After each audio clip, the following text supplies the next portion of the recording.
Alors maintenant, imaginez un cocktail saké caipirinha ou encore un personnage de manga qui danse la capoeira. Allez savoir pourquoi, mais on va tenter de vous l'expliquer. On est là pour ça. Le Brésil est le pays qui accueille le plus de Japonais et ils sont ici chez eux. On les appelle les Nisei, les Nippo Brasileiros. Ils étaient exactement 791 à descendre du bateau le 18 juin 1908. Ils sont maintenant 1 500 000 dans le pays, dont la plupart ici à Sao Paulo. L'appel du 18 juin, c'est un sujet de Michael Burdouche.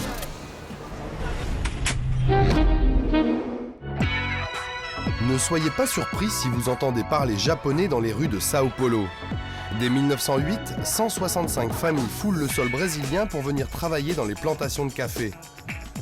Depuis, la communauté n'a cessé de se développer pour compter près d'un siècle plus tard 1,5 million de membres, soit la plus importante communauté hors Japon au monde.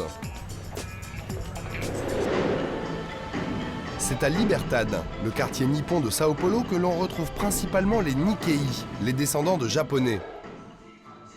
Dans son dojo, Sensei Moriyama, comprenez professeur Moriyama, est arrivé d'Okinawa il y a 25 ans. Ceinture noire 7e dan, il enseigne aujourd'hui le karaté à des jeunes nippo-brésiliens. Pour moi, c'est une obligation d'entretenir la culture nippone. C'est pas tout d'avoir une tête japonaise, il faut avoir l'esprit aussi. L'esprit samouraï, il faut également le transmettre aux descendants de Japonais, aux nippo-brésiliens. Au fil du temps, la communauté japonaise s'est totalement intégrée au point qu'elle en a même perdu un peu de son identité. Reste en position basse.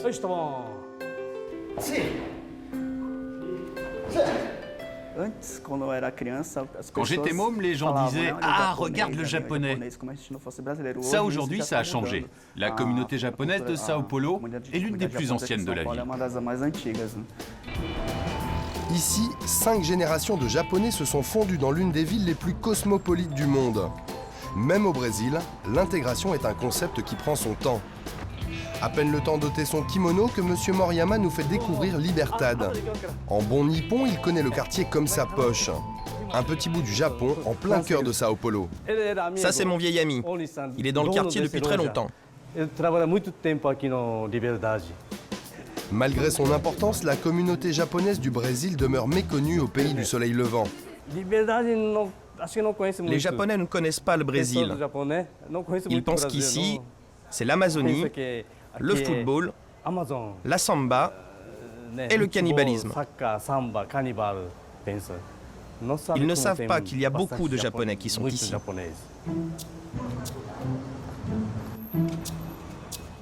Regardez, par ici, ce sont des amis à moi. Elles coupent les cheveux et elles sont japonaises. Ça fait très longtemps qu'elles sont dans le quartier. Ici, elles sont très célèbres. C'est dans ce salon de coiffure que M. Haruo passe ses après-midi.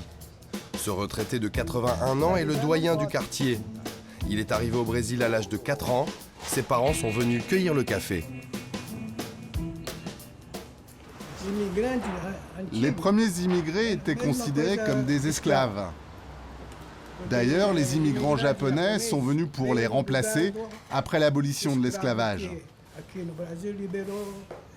Le patron de la plantation ne nous laissait pas partir, il fallait fuir, et il allait même jusqu'à tuer les gens. En un siècle, les Japonais ont connu des périodes sombres au Brésil. L'esclavagisme donc au début du XXe siècle, puis la Seconde Guerre mondiale, quand leur pays d'accueil a déclaré la guerre à leur pays de naissance. Ici, ils vendent des livres japonais. C'est la seule librairie vraiment authentique. Persécutés pendant la guerre, la langue et les manifestations culturelles japonaises sont interdites. Impossible alors d'exprimer son identité. Durant la Seconde Guerre mondiale, le gouvernement a confisqué et a brûlé tous les livres écrits en japonais. Le fondateur de cette librairie a récupéré après la guerre les vieux livres qui restaient. Il a commencé à les vendre et tout le monde a voulu les acheter. Aujourd'hui, cette librairie est incontournable. Livres anciens, mangas et revues de mode. Et des couvertures de magazines à la réalité, il n'y a qu'un pas qu'Akemi franchit tous les jours. Cette japonaise de 28 ans a popularisé la mode Lolita, celle qui fait aussi fureur à Tokyo. Ah, c'est super joli! Je peux vous prendre en photo tout ensemble? Bien sûr. Je les trouve très jolies, c'est une culture différente. Et c'est cool, ça égaye notre journée.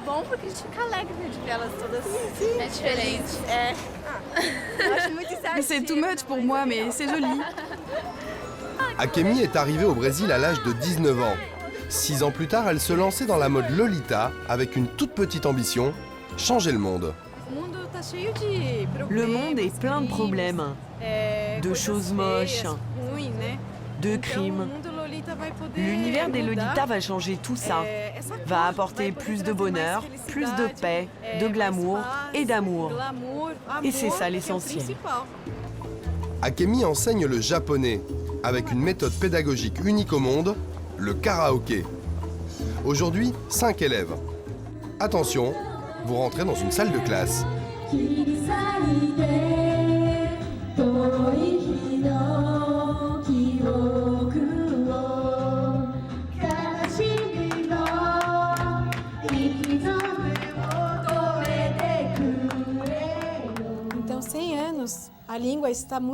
Depuis l'arrivée des Japonais il y a un siècle, la langue originelle est devenue obsolète.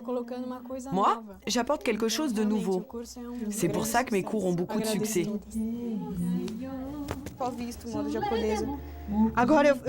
Je m'habille seulement à la mode japonaise, je dessine des mangas et maintenant j'apprends le japonais. Je suis vraiment née dans le mauvais pays. J'aurais vraiment dû naître au Japon.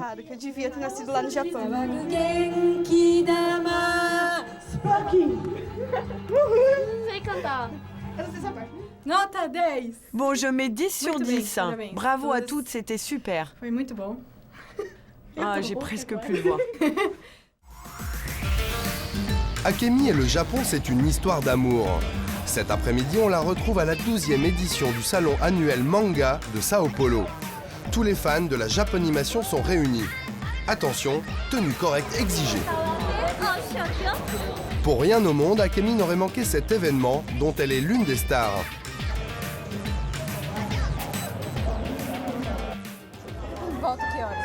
Je reviens à quelle heure pour chanter? À l'heure que tu veux, ça commence à 18h30, mais il y a toujours du retard. Au Brésil, beaucoup de gens qui ont des noms de famille japonais n'ont plus l'apparence japonaise. Regardez-moi, je n'ai pas l'air japonais, et j'ai pourtant des origines. Comme Attila, à Sao Paulo, 600 000 nippos brésiliens vivent pleinement leur culture nippone. Impossible dès lors d'identifier, en raison des métissages, les Nikkei, les descendants nippons. Dans les coulisses, la pression monte d'un cran avant de monter sur scène. Ah, je commence à être un peu nerveuse. Succès et merde à tous, on va tout casser.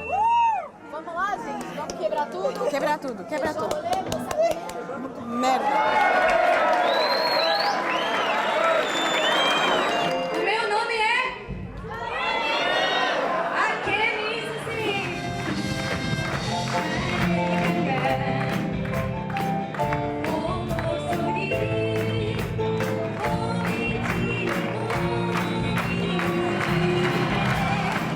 Pour Akemi, le pari est réussi.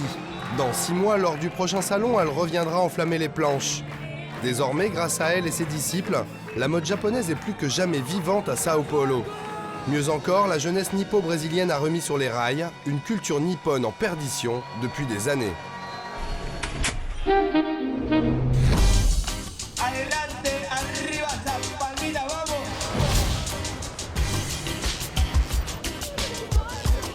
La Grèce est devenue le symbole de la crise européenne, ce qui évite à l'Espagne d'être trop exposée, car allez savoir pourquoi, on n'a pas toujours l'impression d'avoir bien pris la mesure de la crise espagnole. Peut-être parce qu'ils sont bons en sport, mais les médailles récoltées, ils pourraient bien finir par les faire fondre et les revendre. Rendez-vous compte, 800 000 Espagnols ont quitté le pays pour tenter leur chance ailleurs, notamment ici à Sao Paulo. Et vous allez voir le miracle brésilien. Ça ne marche pas à tous les coups, on l'a vu avec les Boliviens, mais ici, ça a changé leur vie. Les nouveaux conquistadors, c'est un sujet de Pierrick Morel.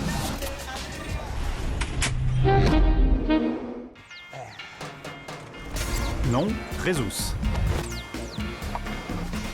Âge, 33 ans. Nationalité, espagnole. Profession, peintre-décorateur. À chaque chantier c'est pareil, Jesus doit décliner son identité. Arrivé il y a 8 mois à Sao Paulo, il découvre les joies de la sécurité. Ici, ses riches clients se barricadent. Ici, dans la moitié des immeubles, c'est comme si t'habitais à Guantanamo. Forteresse dorée ou pas, la grande différence entre l'Espagne et le Brésil, c'est qu'ici Jesus a du boulot et un nouveau bleu de travail. Pour bosser, porter les couleurs du Brésil, c'est normal. D'autant plus normal que Jesus doit au Brésil sa résurrection.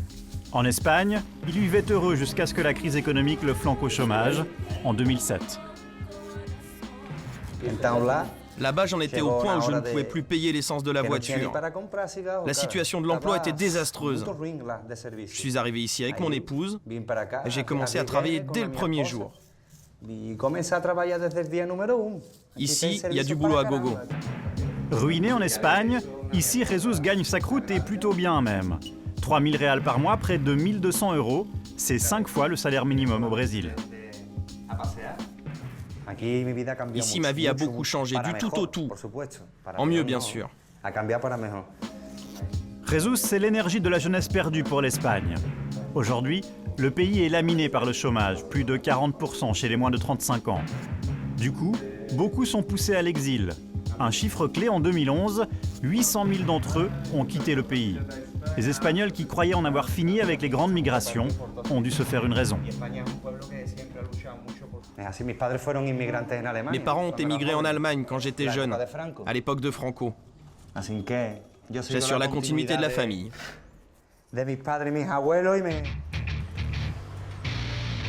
En traversant l'Atlantique, l'horizon de Jesus s'est brusquement dégagé. Il faut dire qu'il a atterri dans le plus grand aspirateur de main-d'œuvre d'Amérique latine. Grandes industries, sièges sociaux de multinationales, Sao Paulo pèse pour 30% du PIB brésilien. Dans un tel chaudron, un travailleur qualifié venu d'Europe a un boulevard devant lui. La réussite de Jesus a de quoi susciter des vocations. Cette semaine, il a fait le tour de la ville avec son ami de toujours, Marcos. Nos deux Ibères nourrissent le projet de monter une affaire ensemble. Marcos est venu de Séville pour prospecter. Salut, tout va bien? Tu t'appelles Célio. Lui c'est Marcos et moi c'est Jesus. Jesus et Marcos multiplient les rendez-vous avec les agents immobiliers. Objectif, trouver un local bien situé en vue d'ouvrir un bar-restaurant. C'est combien pour ce local? C'est 2000 réals par mois. Ça fait environ 800 €. Marcos bosse dans une cristallerie à Séville. Pour l'instant, il a été épargné par la crise, mais lui et Jesus sont amis à la mort. Et les visions de grandeur brésilienne de son pote lui ont filé le virus de l'entrepreneur. Je vois que pour mon pote, ça marche ici. Il gagne sa vie. Il y a beaucoup d'options pour monter une affaire. Moi, j'aimerais monter un truc avec lui et l'aider à grandir. C'est un pays en pleine croissance, il faut en profiter. Il faut en profiter maintenant parce qu'on est dans une très bonne période. Marcos et Jesus s'y voient déjà et ils comptent bien user de leur spécificité nationale pour conquérir un Brésil ouvert à toutes les influences. Une paella, tu l'as fait ici? Une paella espagnole? Une tortilla? Si vous faites de la paella, je serai votre premier client. Non, on va faire plein de plats différents.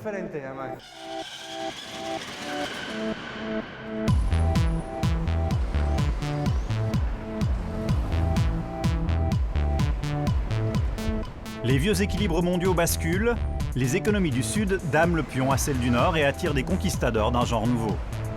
Sao Paulo, ses nouveaux riches et ses nouvelles boutiques de luxe. Dans la mégapole, le haut du pavé est à 2 rues des bas-quartiers, ceux des ateliers de confection et des grossistes. C'est ici la face cachée du monde de la mode. Ici que Yanire, jeune styliste espagnol, a posé ses valises. J'adore cet endroit. Je suis fan des boutons, des rubans. Vraiment, tous ces accessoires, j'adore. Au milieu de tous ces accessoires, Yanire a les yeux d'une petite fille habillant sa poupée.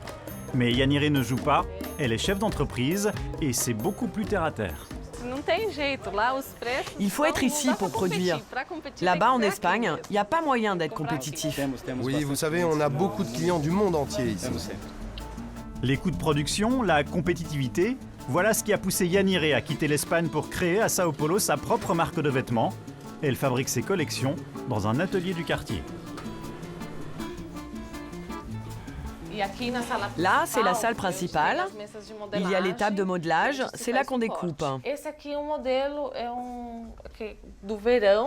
Ça, c'est un modèle que j'ai créé pour la collection d'été, qui s'est finalement transformé en robe de mariée.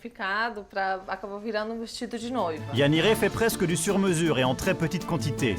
Plus jeune, elle rêvait de Londres ou de Paris, mais elle a très vite compris que le meilleur moyen de se faire un nom en Europe, c'est de s'expatrier. Car aussi paradoxal que cela puisse paraître, Yanire vend l'essentiel de sa collection, non pas au Brésil, mais chez elle, au Pays Basque espagnol. La plupart des nouveaux stylistes et toutes les grandes marques s'en vont en Chine ou en Inde. Le Brésil, c'est la nouvelle Chine, la nouvelle Inde. Pour moi, aujourd'hui, c'est la seule façon viable pour que mes produits soient vendus dans les boutiques espagnoles. Yanire n'est pas la seule espagnole à avoir eu l'idée de s'implanter au Brésil. Entre 2009 et 2010, le nombre d'entreprises ibériques cherchant à s'installer ici est passé de 80 à 2000. Pour devenir patronne de sa marque, Yanire n'avait pas d'autre choix que de partir en quête de bas salaire. Ici, je vois les gens dans le besoin, la pauvreté. C'est très dur. Et j'ai du mal ensuite à apporter mes modèles dans les boutiques chics, alors qu'il y a de la misère tout autour. Ça m'est vraiment difficile.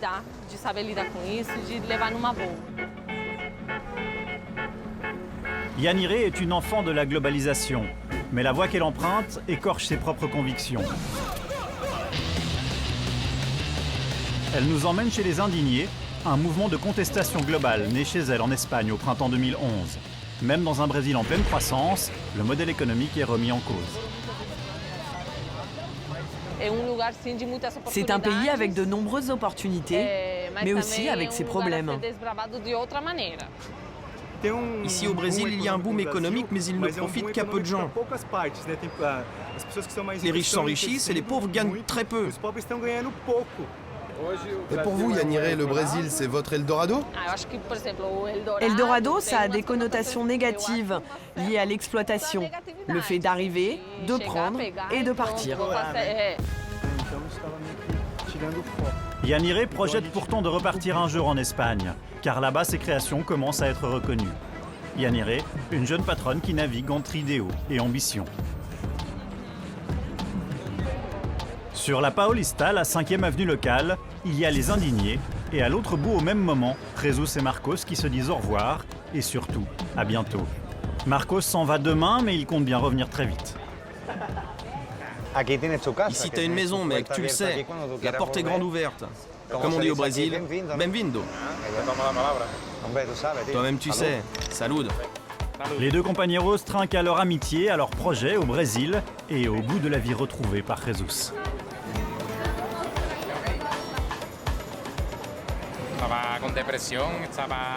En Espagne, il faisait une dépression, il était physiquement malade. Vous savez, dans sa tête, ça tournait sans cesse, il avait les nerfs à vif. Et maintenant, je vois qu'il est bien. Il a des projets, il va être papa, il a du travail, il a de l'argent. Il a une vie, quoi. Certes, sa famille, les potes, le pays lui manquent, mais à Sao Paulo, Jesus a chassé ses démons. Il semblerait que le nouveau monde donne des ailes à des Espagnols plombés par la crise. C'est certain, de Madrid à Sao Paulo, le prochain vol de nuit viendra gonfler les rangs de la communauté hispanique.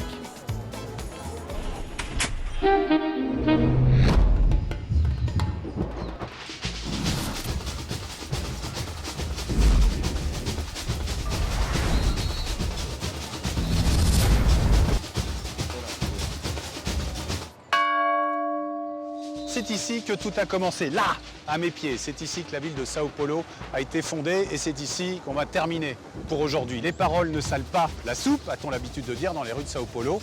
Alors je ne vais pas m'étaler, mais j'espère que vous avez apprécié le voyage. En tous les cas, nous ici, on a senti quelque chose. Cette ville n'est pas comme les autres. Et nous, bien sûr, on va se retrouver très vite sur d'autres routes et sur Planète pour un autre tour du monde de l'actualité internationale avec un ticket de métro. À bientôt, ATA Logo.